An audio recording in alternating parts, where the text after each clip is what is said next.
Alrighty. So, of course, we start with a frozen camera. Oh well. Yes, here we go, camera unfrozen. Alright, preferences for order? Let's do the string, number 4 from the top. Then we have 2 simpler ones. You have not learned much from 2017, have you? Already. Nope. Neither did I.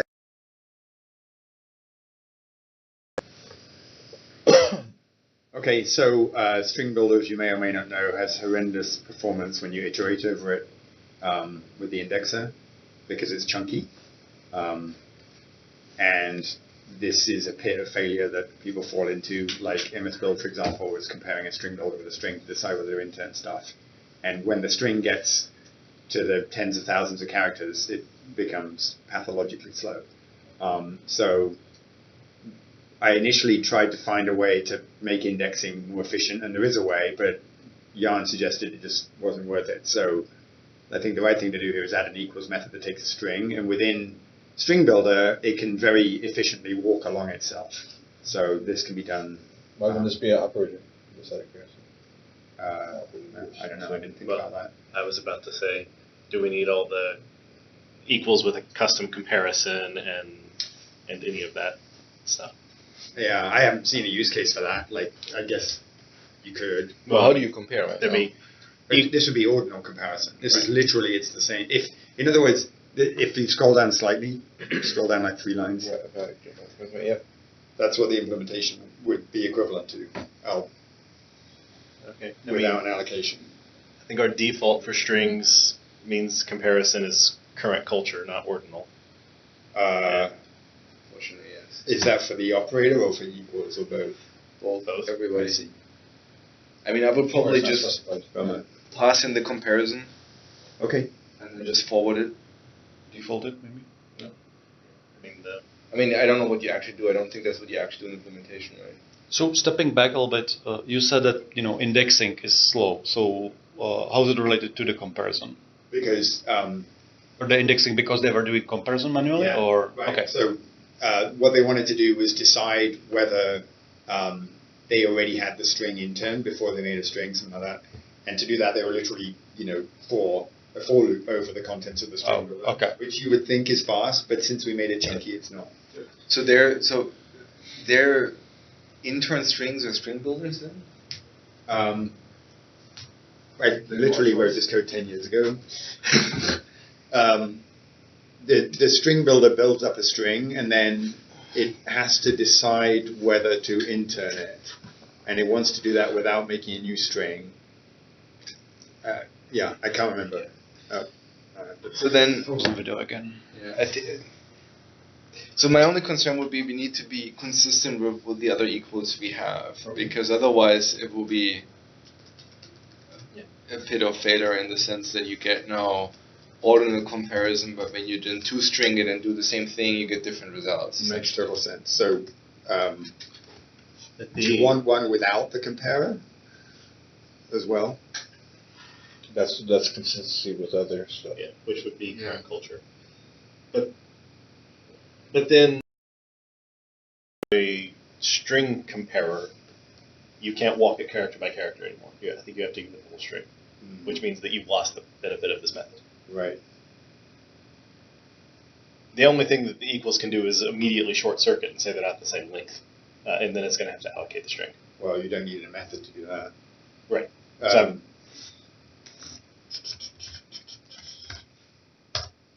In use cases where they're using ordinal explicitly when they're doing the comparisons, or were they just not even doing anything? They're just indexing chart by chart and checking the quality?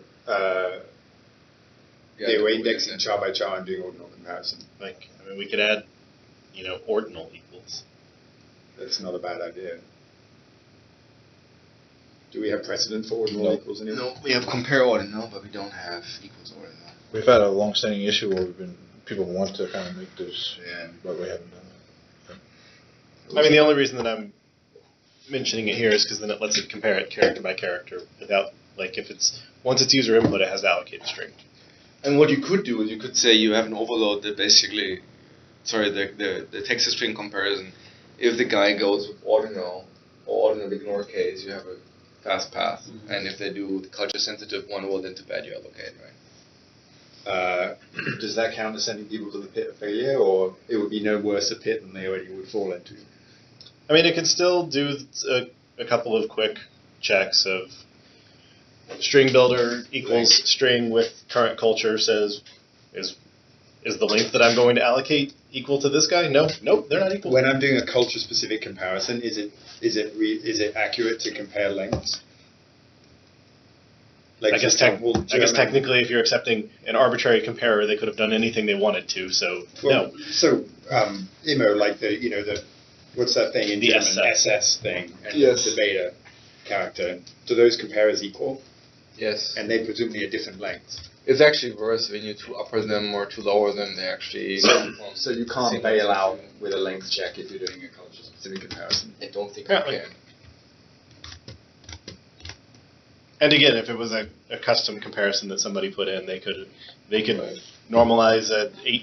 Yeah, they could normalize anything the way they wanted to. So the only way that we could optimize it is if we explicitly get the ordinal. So it would be unfortunate to have one with that took a comparer then, because it would behind the scenes make a string of arbitrary length and then throw it away. To be fair, the equals that take a string builder that already exists, the first overload there doesn't do any culture-aware comparisons. It does purely index ordinal compares. Yeah, but that doesn't use a string. But it's comparing two string builders, which logically are string. I would agree. Like, it's still the same problem, right? You two string both sides, you do equals, you still get different results. I mean, that was probably a bad idea as well. I'm looking at it as implementation right now. It's not using any normal comparisons, it's just using operators, which is all it is. Well, wait, if we have an ordinal comparison that takes a string builder, then the correct fix for MS build would be take their string, wrap it in a string builder, and call the string builder equals method. Well, if the fix is to not Initialize allocate a string builder with a string, or are you just allocating? Yeah. You're allocating a very small. I guess I don't remember the way that string builder stores it. It's chunked, so it's not smooth. You're Is allocating. it turning it back into a char array, or is it? It holding does. It the- makes a giant chunk. The chunking is only when it grows. Stay out of Gen 2 or whatever. Because if string builder over a string just held that one string until it needed to do anything on it, then this would have been very Puts it efficient. into the array, general array.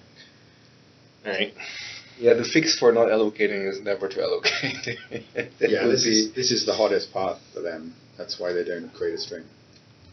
Well, they're Are putting they in a even temporary gaining index. anything by doing the intern check to begin with? Is it really worth it? Yeah, that eliminating whole the thing code? was done through intensive profiling. I see. Yeah, it was definitely required. Right now they're putting a fix up that if the string's over 40 characters, then it does two strings, 40,000 characters. It's only when people read a file into an item list or something.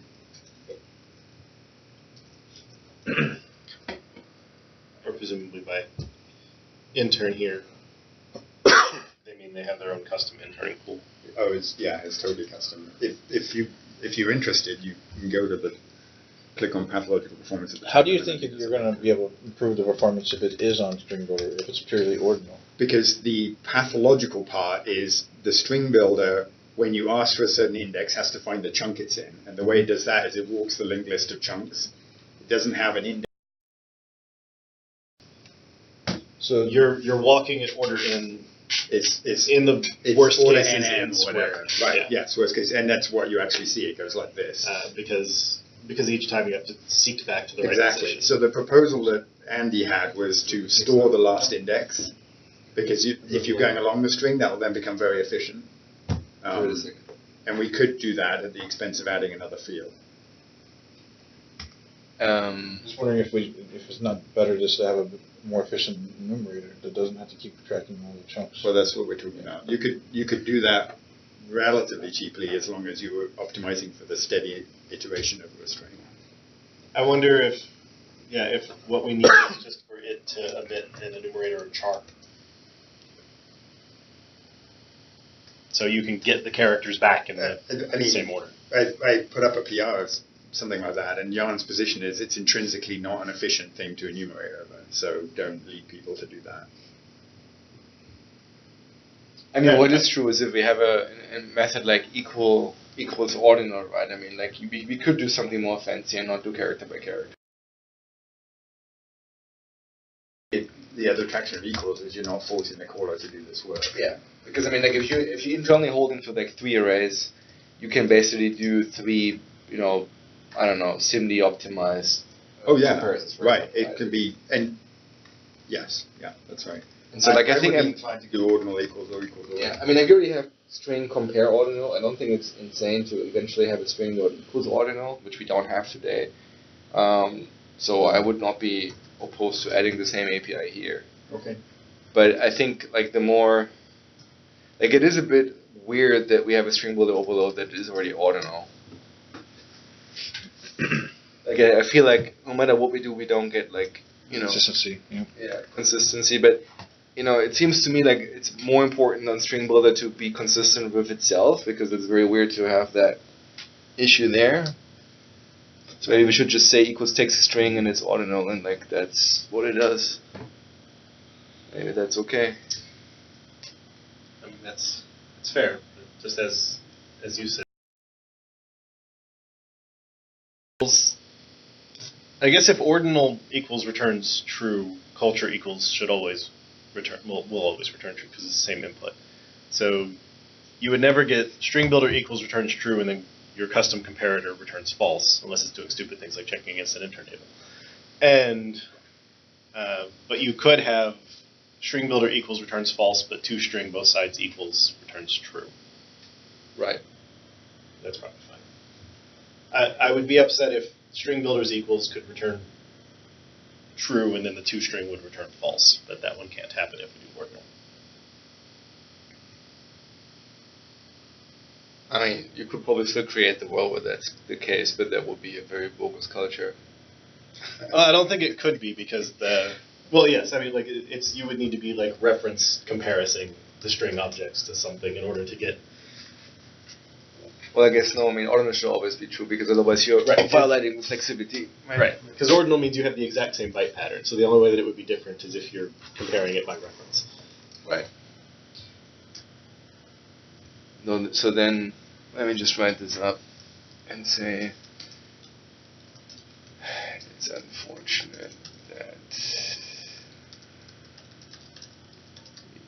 it's a mistake. 5-minute ones always 10. There's 15-minute ones.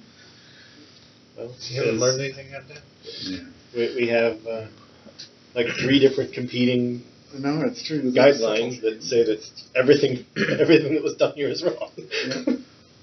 String Builder doesn't take any APIs. I can't find any APIs that actually take culture. But some of the APIs default to current culture underneath. Well, my mental picture of a string builder is a char array. It doesn't have like semantic meaning. Well, but you have a ton of append and format things that don't really take any cultures either, which is like a little odd to me. Right. It's just a char array. I mean, because Sticky thing. if you wanted if you cared about the culture, you could just call the format and put in the string. So I guess Vance's position, actually, that he mentioned on a previous issue was that he could see string builder growing to have most of the API of string, so you could basically almost use it as string.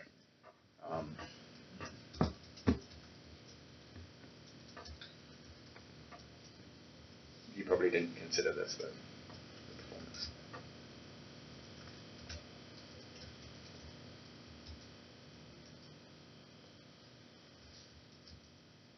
Well, the real question is, or probably the solution for that would be string builder gains an API that can return whatever the multi-span is of char.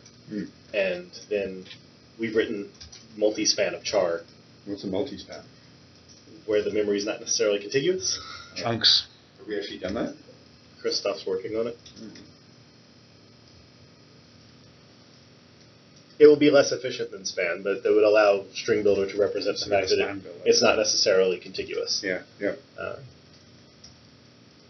Might take another run at making indexing more efficient anyway.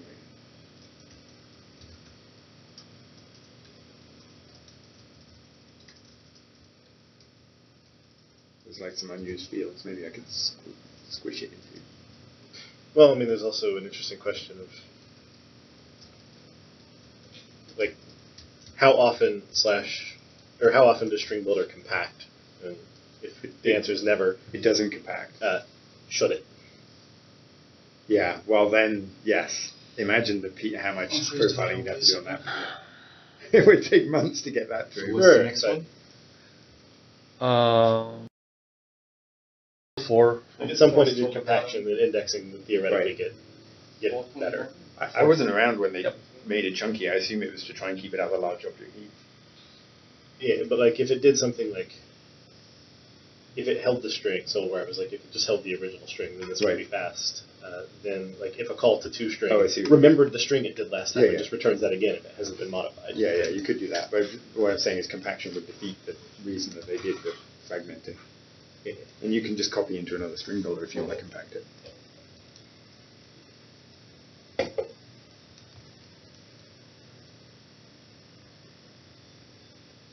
At the bottom, we already reviewed that, and the only question was, do we put the IsCollectible on Assembly or on MemberInfo or type actually?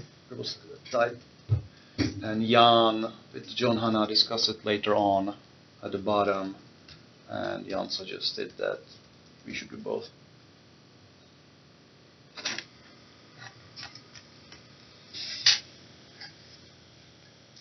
So is there any way where type is collectible and the assembly as a whole is not? I mean, isn't collectibility effectively a function of your assembly you're in? Yes, the argument was that nothing prevents us in future actually, or we should not impose the assembly information on developers. But in theory, like the collectibility, especially with LCG, is the property of the member, not of the assembly, like logically, in certain cases. The fact that it's on assembly is implementation detail, but we want to expose that too.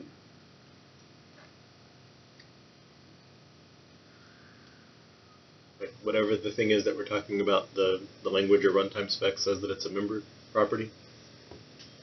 No, there's a spec for that. I think we just added to feature like in 2009, 10. I was around for that one. Yeah. Well, the LCG was actually prior to that, right? So. Yeah, but LCG is, I mean, that's literally just a single method, right? Yep. What is LCG? But Likewise, code generation. But there's a fake assembly. You just get you create a delegate essentially out of, and then you emit IL, but you don't get to emit a type with members and fields. And then the full-blown ref emit is go. I mean, it's called dynamic, but it's Linked again, which means that we're gonna be frozen again. By the way.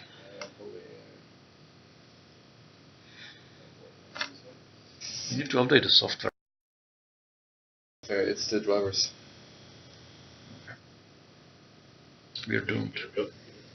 Set up a Mac. Well, it is a good computer. I'll tell you that. So then, I mean, if that's the conclusion from the feature area on, then I mean that's what it is. I have no problems with that. And that seems like this is the only two things because everything else inherits from MemberInfo.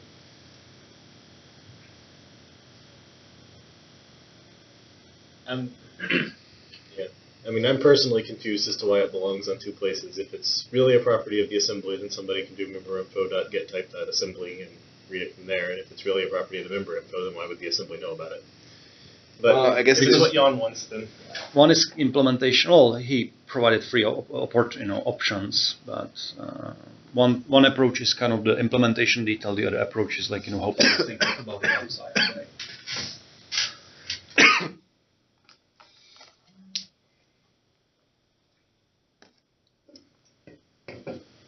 And plus, we're heading into like the more flexible collectibility in future. So, I mean, like if there is a thing of like collectibility of an assembly, then it makes sense. But if that's purely an implementation detail and there's no notion of collecting an assembly, then it should only be on MemberInfo. No, the notion exists today. Okay. but it's not the only notion. Okay, I'm just That's the implementation detail. That's currently it's the only. Right. I'm just making sure that we're exposing the API here of the semantics we need to and not the implementation we have. Yep. Yes. So that's The only question I have is what to do with type info. Do we care?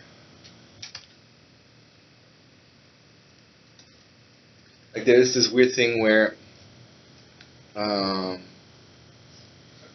we had this problem before where certain things were on type and they should have been also on type info, and they are on desktop due to the inheritance, but they're not in core because we split it.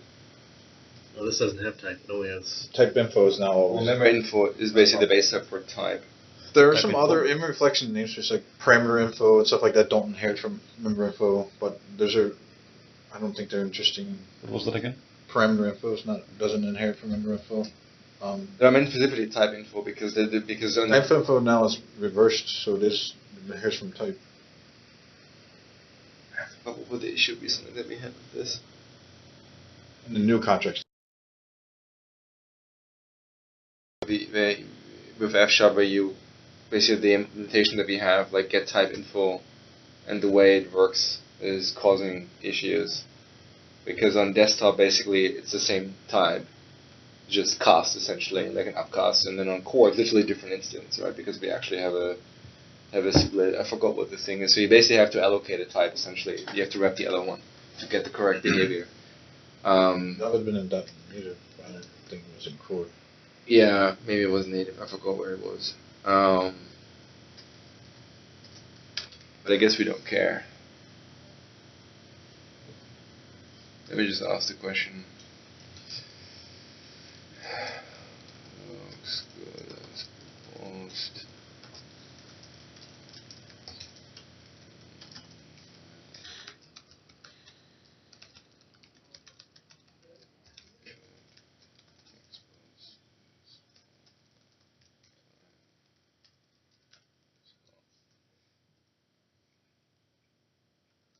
So what's the representation that we have on core now? Is type info? It inherits from type, I believe. I'll double check. But In the service area? let me check.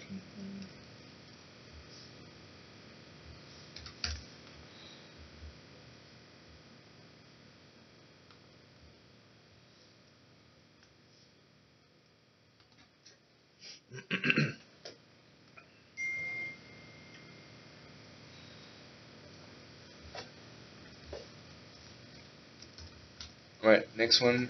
While Wes is looking it up. There's one more simpler-ish. Oh yeah, the first one. Yeah, and type the info bottom. inherits from type. Type info At the inherits bottom. from type. So it gets it for free essentially.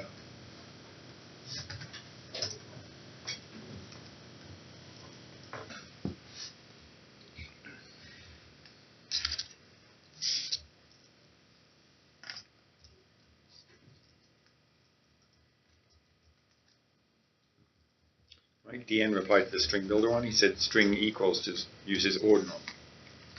String compare. False to the current culture of the string equals. Oh, okay, that's what we said anyway. String That's what we equals- said as well, right? So String equals does object reference quality. Well, it's just both, I think. If you do, we do string dot equals a comma b, and you don't specify comparison, it certainly is not ordinal. But we'll first do a shortcut to say if it's the same identity, then clearly it's true, and then it goes to the other copar. So you're disagreeing with what he says. One Yes. said it I don't- comes- it says string.compare. String dot compare is Equals doesn't do culture. It doesn't look like. Oh, equals is ordinal? It looks like it. It's basically it checks for exact objects and looks for reference equality, and then it calls the equals helper, which is just looping through char stars and then reference sweet. comparing. Really? Here I thought equals was culture. Code doesn't lie, right? I'm reading it right here. Unless I get read code, which is a possibility. Rule ingrained. So- never ever use that. So, but compare is culture? Check. It can be right. So because compare equals 0 and equals don't give the same answer? Apparently not. So you compare without. Or can? Compare does call culture into that. Compare. Yay! So equal and compare Oh, will thanks, do the Mike. same thing.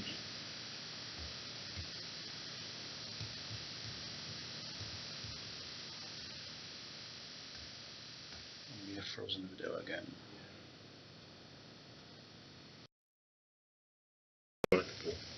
Moved it out of email. Well, I stand corrected then. I could have sworn that it's not true.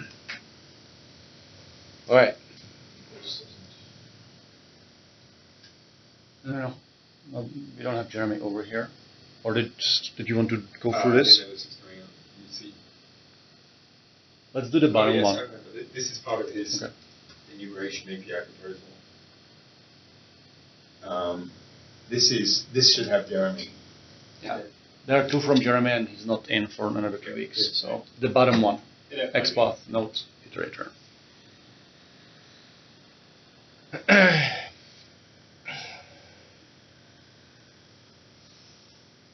So the idea is to basically say we're gonna inherit from IEnumerable of XPathNavigator, not just IEnumerable.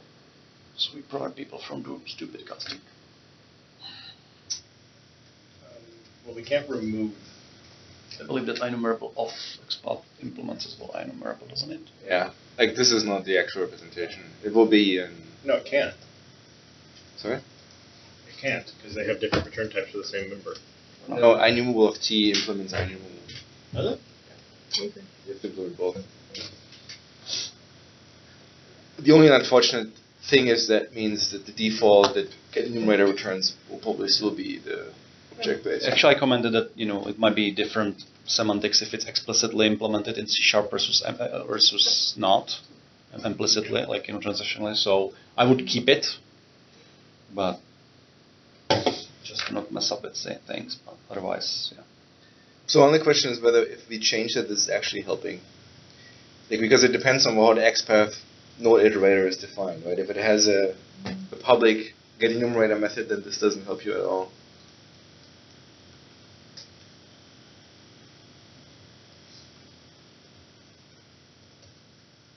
Yeah, I don't think... Yeah, because then we'd be changing the return type of that member. Basically, when you write a for each loop over this guy, implement interface doesn't buy you anything because the compiler will still call to this one. So, like, you still get a cast. So we're doomed.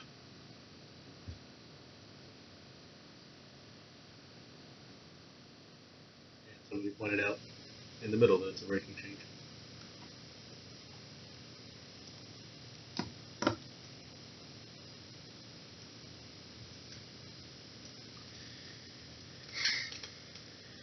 Because it would have to explicitly implement the new interface, and then it would have to defer to the existing virtual.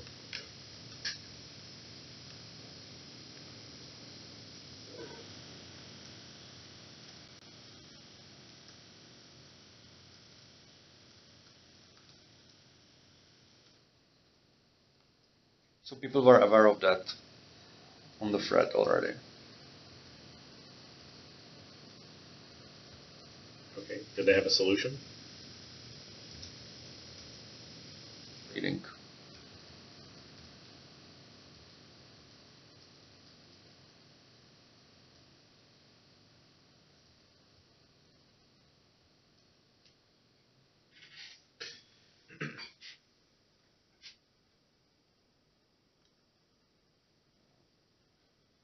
Now the command was much more that it would be breaking change, so let's leave just the interface over there.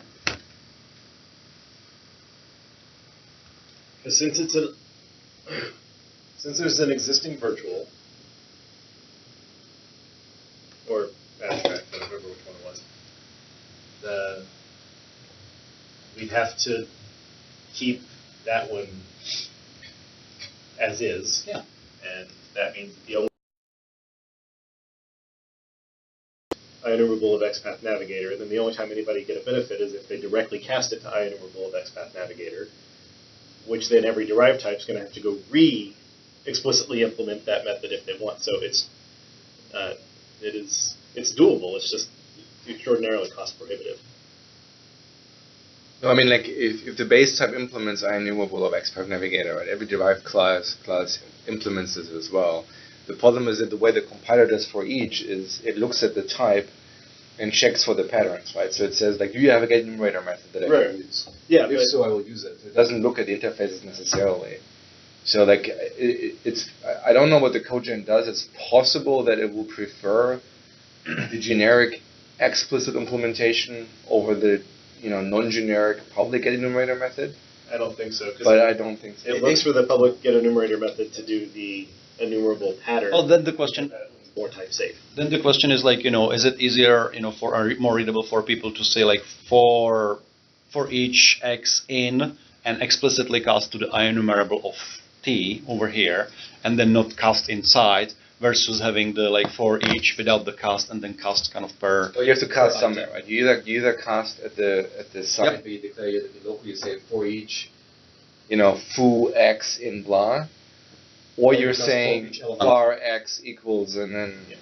Well, because there's already a public GetEnumerator that returns IEnumerable. Frozen again. To conform to this interface, it would have to explicitly implement the IEnumerable of t.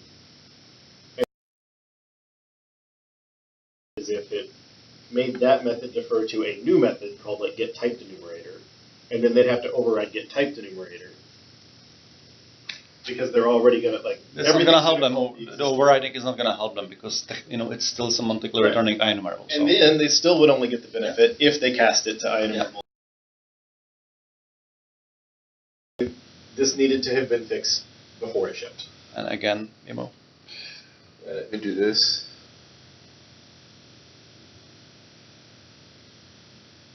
it would be nice to understand the benefits, what they expect from that. That's what I would like. I don't get it. But in general, we're not against, right? No, I mean, it wouldn't hurt. It's just that, it feels useless-ish. I mean, the only benefit is link, realistically, which may be good enough. If a type implements IEnumerable of something, Fair enough. you get all the link methods light up. Fair enough. If you just do an IEnumerable, you That's get, actually pretty like decent value, still. Yeah, I mean, that may be the only one, but for each it doesn't help you. I mean, it would be a lot of work because every derived type would have to go switch. No. No. Yeah. No. Yeah. No. No, because they have an existing virtual. I mean, unless you say that the new thing is going to The base type implements the interface explicitly, right?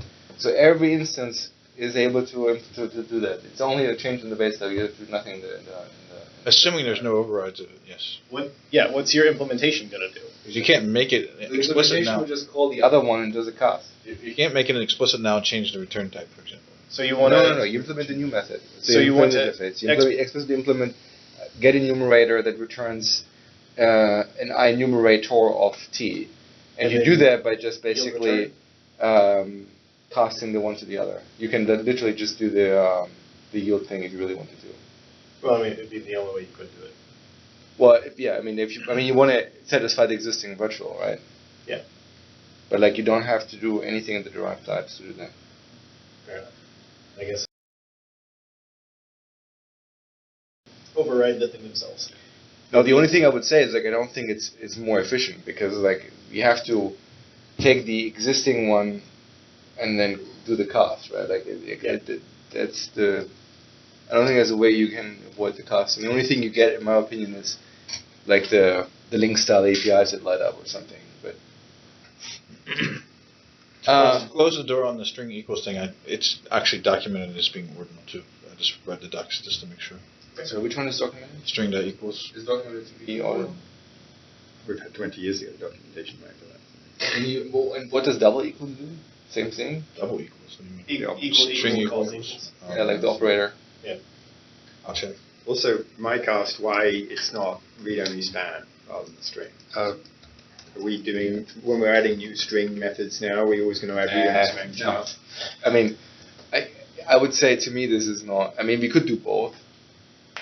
I'm not sure that read-only span.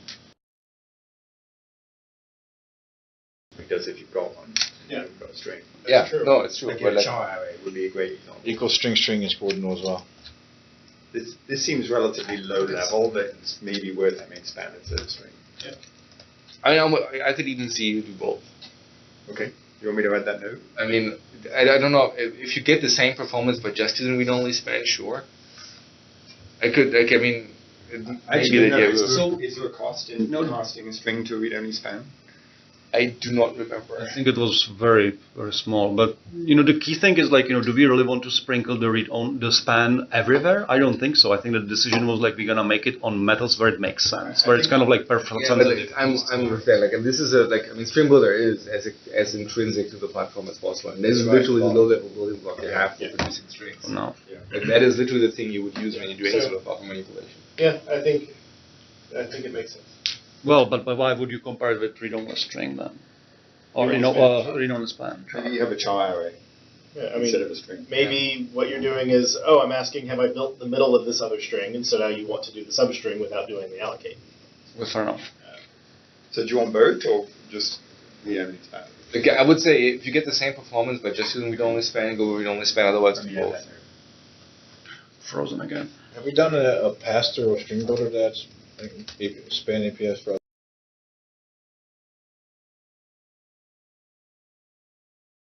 It's not like we had a. But did you do a string builder? It's not like we had a. I don't remember it as well. We can CC him on that.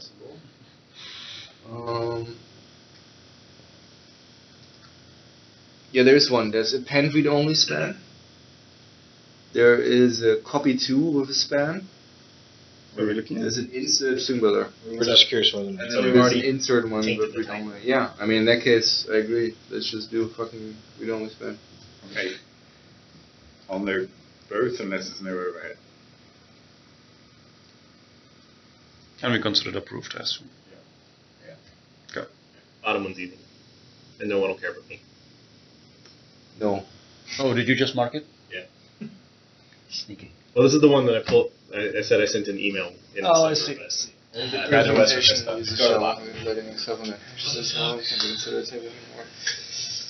Yeah, I didn't want to edit this guy's post. Just go to the bottom. Just put their hash original and latest on the top.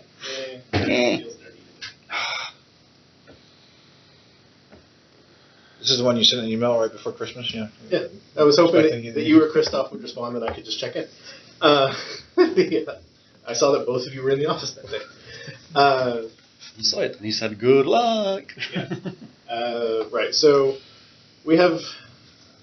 there's a couple different ways that somebody can get a value that we also call thumbprint, which is the SHA-1 hash of a certificate.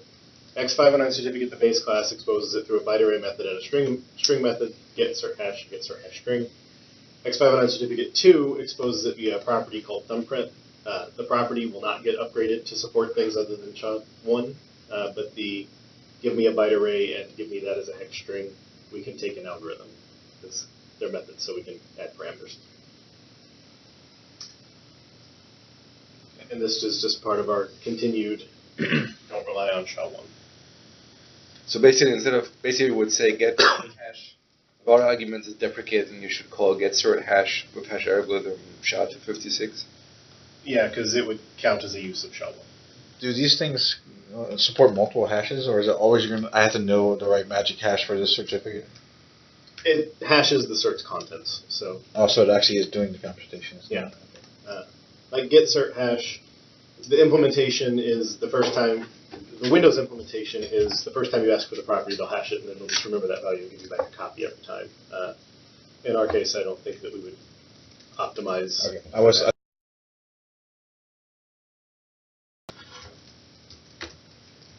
Seems fine to me. And you said on certificate 2 we already have it essentially? X509 certificate 2 has the property thumbprint, which returns either the string or the byte array, I don't remember. But since it's a property, it can't take a parameter, and so it's just not getting upgraded. We'll have to mark that one with a please go call this other method instead. Yeah. That's a general problem. Alright. So I will try the bottom one again. Let's load of native libraries. This is the latest proposal. Just the API shape. Who's driving this now that Eric is gone? Jan was driving that basically. I think that Jan came. Yeah. And we have frozen video again, by the way. Yeah. I should just put that message on repeat. We haven't Yeah. worked too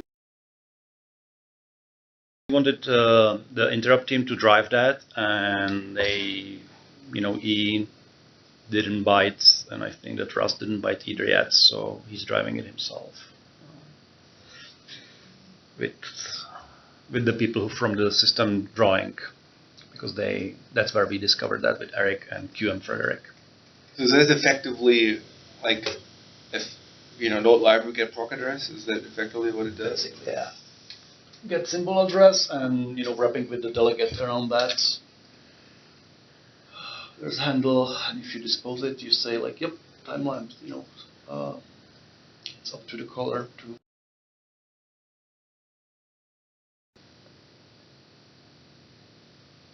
So why does implement IDisposable and not critical finalizer object? Yeah, this is no. This is not allowed. This is not allowed. The dispose?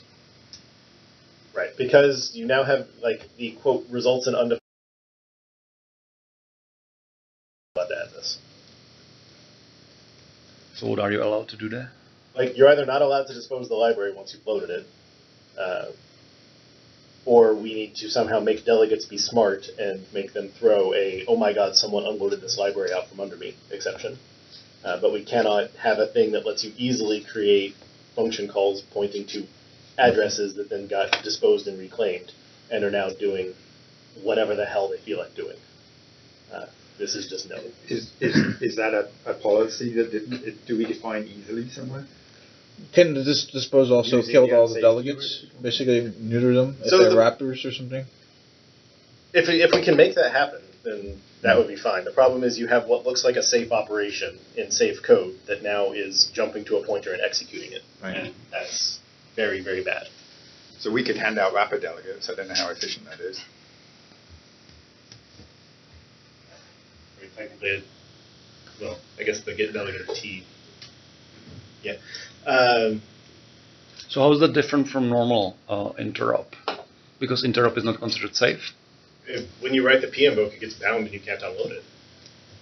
Yeah. So would the solution over here be saying basically you cannot unload it? Right. So if you can't ever unload these native library things, then it would be fine. The delegate would be bound, it would be mapped, it would be in proc. You have to do all sorts of crazy PM book garbage to unload the library out from under it, and then you sort of did it yourself. It's the same, like you can technically unload the CLR from the CLR if you want to.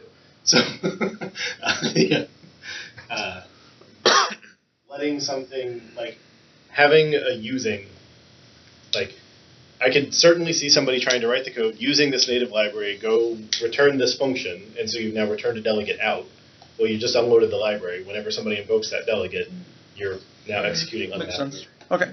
So we don't like the dispose. Okay. Right. Gone.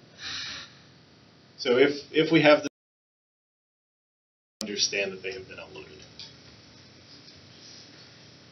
Yeah, I feel like that's a discussion that we should have here in the room probably, because it's unclear to me what scenarios they're going after. Added. Well, maybe, but like, I mean, the number one thing that it does here also is like if you don't know the name up front, right, you can't actually write a P inbox signature because you have to decide the name statically, right? So there's more, in the that's original policy. proposal, there's more background on that, so we can read that, by the way, if you scroll down. Yeah, like, it may still be better if you actually have people in the room to talk about it. Yeah, whatever. Yeah.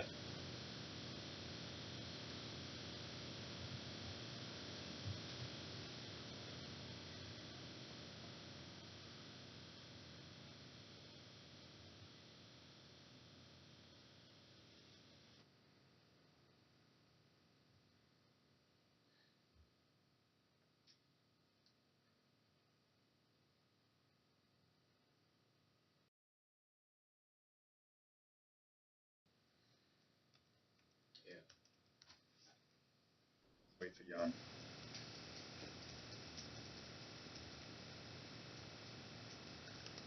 Yeah, that's something we need more people, I think. Alright, so then That you're dropping. so just click the button before I turn my head.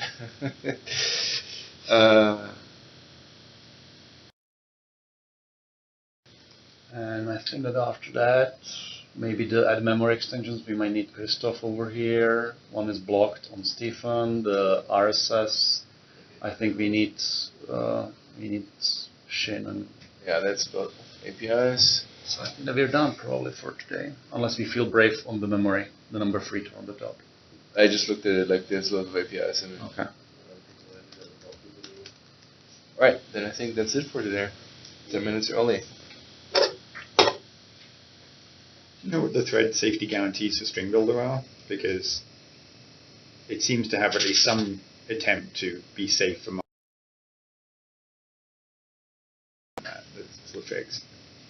There's this thing called thread safe copy in there.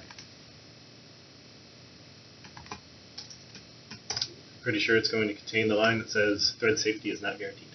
Well, why does it have thread safe copy? Well, maybe thread safe copy says it's thread safe. Well, there was some security fix I remember a few months ago. No, I think the problem that they want to avoid is that if you, so basically the problem goes like this, right? The type is not thread safe, generally speaking, but you want to avoid a situation where you have a threading bug. Yeah. Yeah. Okay. It's true. And then basically it's the same about immutable data types, where the idea is if you violate thread safety of the builders, even if you do that, you should never be able to observe differences in the produced immutable arrays, right? Oh, so I was thinking it's different. You can violate thread safety and get weird behavior, but you'll never write to arbitrary memory. Well, that too, but I mean, like for example, let's say you have two threads writing on the same string builder and calling effectively toString.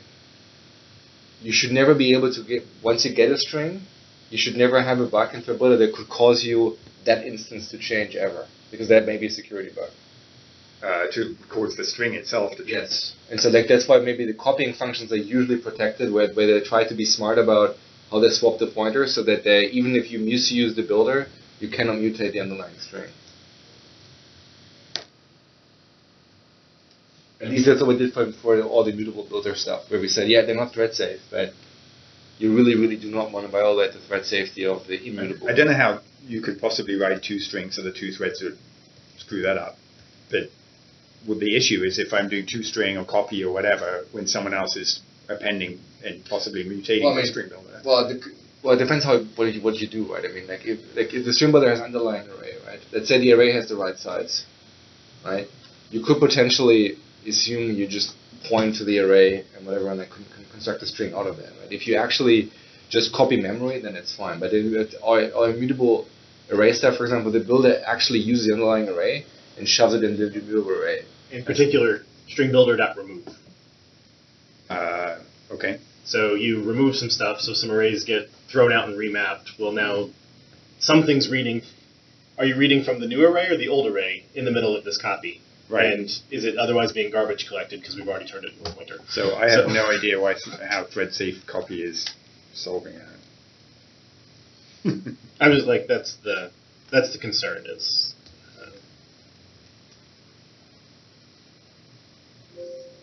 all right. That's it. All right, guys. Things online.